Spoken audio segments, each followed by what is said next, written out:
गरीब बेघर परिवार की नवरात्रि। कंचन सूरज की किरण फूटने के साथ जाग जाती है और झोपड़ी के कोने में स्थापित माँ दुर्गा की ओर नजर फेरती है। हे माँ दुर्गा, मुझे और मेरे परिवार को आज का दिन दिखाने के लिए कोटि कोटि धन्यवाद। वरना तो इस दुनिया में कई लोग ऐसे भी हैं जिन्होंने आज का सूरज भी नहीं देखा होगा। कंचन ऐसी थी, उसकी बोली में मिठास और रोम रोम में माँ दुर्गा की भक्ति बसी हुई थी। उसके ससुराल की दशा भी खास नहीं थी। बुजुर्ग सास ससुर, नंद, देवर, एक छोटी बेटी और वो दो पति पत्नी खुद उस कच्चे मकान में दिन काट रहे थे। परिवार के पेट भरवाने का भार श्रवण के ऊपर था। जो कोई दिन तो ऐसा भी होता था जब गरीब ससुराल वालों को एक वक्त का खाना भी नसीब नहीं होता था। लेकिन इस सबके बीच गरीब ससुराल वालों की माता पर अटल श्रद्धा थी। वो खुद भले नहीं खाते थे, मगर किसी भी दिन ऐसा नहीं होता जिस दिन माँ दुर्गा को भोग न लगाएं या घी की जोत न जलाएं। माँ जी, बाबूजी, श्रवण जी, चलिए उठ जाइए, लीजिए चाय पी लीजिए। कंचन, सूरज सिर पर चढ़ाया है और तुम अब उठा रही हो? आज मुखिया जी की फसल की कटाई करनी थी। श्रवण को परेशान होते देखकर पिता रामदास जी ने कहा, अरे श्रवण, क्यों इतना हड़बड़ा रहा है? चाय पी ले, फिर चल पड़ेंगे दोनों बाप बेटे खेत पर। श्रवण के बापू, थोड़े दिनों में माँ दुर्गे की 9 दिनों की नवरात्रि व्रत आरंभ हो रहे हैं। मैया की स्थापना के लिए सामान चाहिए होगा। चिंता मत करो भाग्यवान, आज मुखिया जी की खेती की फसल काटने के बाद जो पैसे मिलेंगे उससे सामान ले आएंगे। और माता रानी की दया कृपा से हमने जो अपनी जमीन पर खेती की है, इस बार वो खूब फली है। खूब सारे अनानास, अनार, नारियल उगे हैं। इस बार नवरात्रों में फल बेचकर अच्छी कमाई हो जाएगी। तो सबसे पहले अपना घर पक्का करवा लेंगे और फिर कोई अच्छा सा लड़का देखकर आशा के हाथ भी पीले कर देंगे। गरीब ससुराल वालों के मन में बहुत सी आशाएं लगी थीं, लेकिन किसी को आने वाले संकट का एहसास भी नहीं था। जैसे ही रामदास खेत पर जाने के लिए उठते हैं तो किडनी में बहुत तेज दर्द खिंचाव महसूस होने के साथ वो जमीन पर चित्त होकर करहाने लगते हैं। आह, अरे, माँ। हे माता रानी, श्रवण के बापू, क्या हुआ तुमको? पिताजी क्या हुआ आपको? पूरा परिवार आंखों में आंसू लिए रामदास को अस्पताल में भर्ती करते हैं। कुछ देर में डॉक्टर बाहर निकल कर आता है और आशा बोलती है, श्रवण भैया, डॉक्टर आ गए। डॉक्टर साहब, मेरे पिताजी अब कैसे हैं? वो ठीक तो है? हमें बड़े दुख के साथ कहना पड़ रहा है, मगर आपके पिताजी की दोनों किडनी खराब है। जल्द से जल्द हमें किडनी ट्रांसप्लांट करनी होगी। उसमें लगभग 10 लाख रुपए लगेंगे। आप जल्द से जल्द पैसों का इंतजाम कीजिए। 10 लाख रुपए हम गरीब लोग कहाँ से लाएंगे डॉक्टर साहब? डॉक्टर साहब, आप ऑपरेशन की तैयारी कीजिए, मैं पैसे लाता हूँ। डॉक्टर के जाने के बाद बहू कंचन चिंता के भाव से बोलती है, अजी, इतने पैसे आप इतनी कम मोहलत में कहाँ से लाएंगे? तभी बहते आंसुओं से श्रवण ने कहा, बाबूजी को बचाने के लिए मैं घर द्वार, खेत बाड़ सब कुछ बेच दूंगा कंचन, और कोई चारा नहीं है। ये तो क्या बोल रहा है श्रवण बेटा? घर बार बिक जाएगा तो रहेंगे कहाँ? माँ जी, ससुर जी इस परिवार की जड़ हैं। इस वक्त उन्हें बचाना बहुत जरूरी है। माता रानी ने चाहा तो घर तो फिर बना लेंगे हम। सब कुछ बेचकर श्रवण पैसे जमा करता है और रामदास का ऑपरेशन होता है। पर अब पूरा गरीब ससुराल बेघर होकर सड़क पर आ चुका था। कंचन के हाथों में माँ दुर्गा की मूर्ति थी और सब सिर पर गठरी उठाए चले जा रही थी। पूरी सड़कों में नवरात्रि के उपलक्ष्य में साज सजावट हुई थी। रंग बिरंगी लड़ी जगमगा रही थी। बाजार भी लाल चुनरी, नारियल, फल फूल, मालाओं से सजकर तैयार खड़ा था। हर कोई नवरात्रि आने का उत्सव मना रहा था। लेकिन गरीब बेघर ससुराल वालों की सूरत पर दुखहाली छाई थी। तभी छोटी सी बच्ची देवी ने कहा, माँ, मेरे पैर में कंकर पत्थर चुभ रहे हैं, गोदी में उठा लो ना मुझको।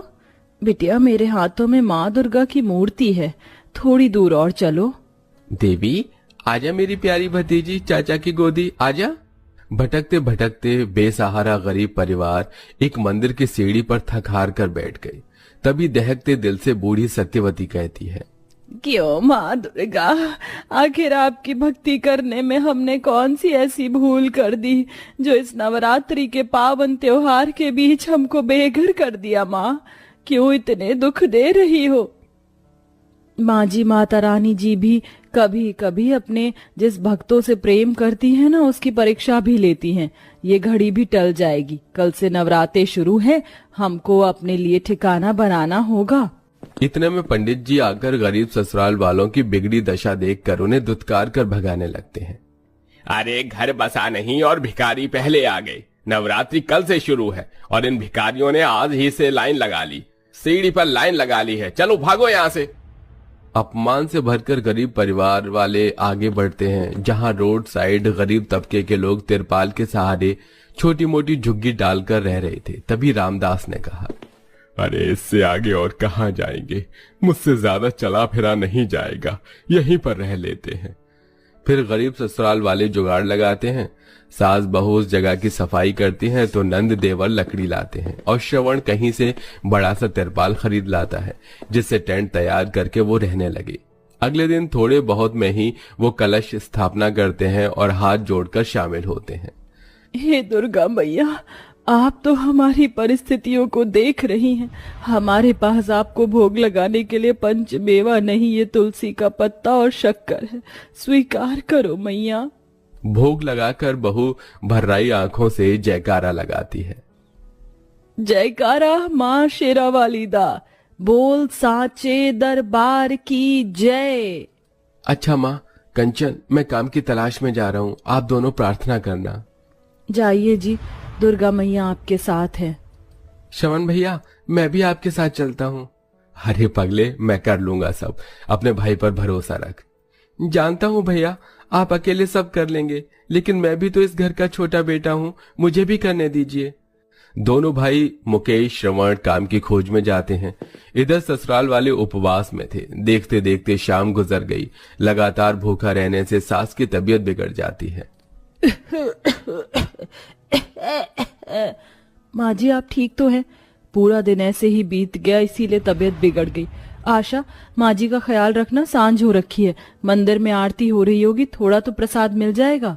मन में आशा का दीपक जलाए गरीब बहू बेटी के साथ मंदिर में आती है, जहां दोनों को एक एक लड्डू मिलता है और पूरा ससुराल उसी से थोड़े में थोड़ा खाकर व्रत खोलता है। श्रवण जी, आप काम देखने गए थे, कोई काम बना? हाँ, बड़ी मुश्किल से एक जगह फूल उतारने का काम मिला। सेठ ने हम दोनों भाइयों को 20 रुपए दिए हैं। कोई नहीं, इतने में कल तो माता को भोग लग जाएगा, मगर देखते ही देखते वक्त कैसे गुजर जाएगा और नवरात्रि आ जाएगी, पता भी नहीं चलेगा। कन्या पूजन कैसे करवाएं, कौन आएगा कंजक खाने के लिए, हम गरीब ससुराल वालों के टेंट में? तुम ही तो बोलती हो ना कंचन, दुख में केवल दुर्गा माँ पर धीरज रखना है, सब ठीक हो जाएगा।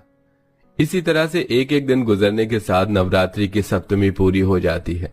पैसे वाले लोग पंडाल लगवाते हैं, कोई माता की चौकी करवाता है तो कोई भंडारा कराता है, पर गरीब ससुराल वालों के पास कन्या पूजन तक के भी पैसे नहीं थे। तभी हताश होकर कंचन माता के दरबार में आकर रोने लगती है। माँ, अब ये परीक्षा और सहन नहीं होती माँ। ये गरीब भक्त आज तुम्हारे दरबार में झोली फैलाकर गुहार लगाती है, कोई तो रास्ता खोलो माँ। अगर मैंने और मेरे गरीब ससुराल वालों ने पूरी श्रद्धा भक्ति से आज तक तुम्हें पूजा है तो उसका फल आज मुझे दे दो मैया। तभी चमचमाती कार के साथ पास में सूट बूट में खड़ा एक आदमी फोन पर बातें कर रहा था। आप ऐसे एन मौके पर कैसे मना कर सकते हैं?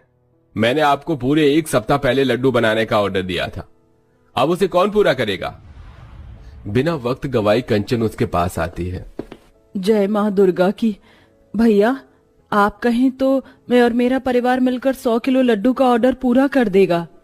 अगर आप ये कर दें तो बड़ी मेहरबानी होगी। ये 20,000 रुपए एडवांस के लिए रखिए। एक्चुअली हर साल मैं नवरात्रि में माता के मंदिर में भंडारा करवाता हूँ और गरीबों में लड्डू बंटवाता हूँ।